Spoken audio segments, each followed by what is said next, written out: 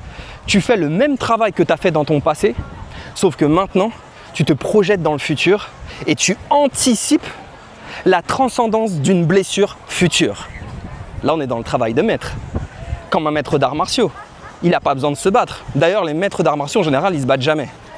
Mais ils s'entraînent depuis qu'ils sont tout petits, ou alors, peu importe leur âge, mais quand ils vont sur le tatami, c'est une maîtrise de soi avant de maîtriser quelconque adversaire. Et bien là, c'est pareil.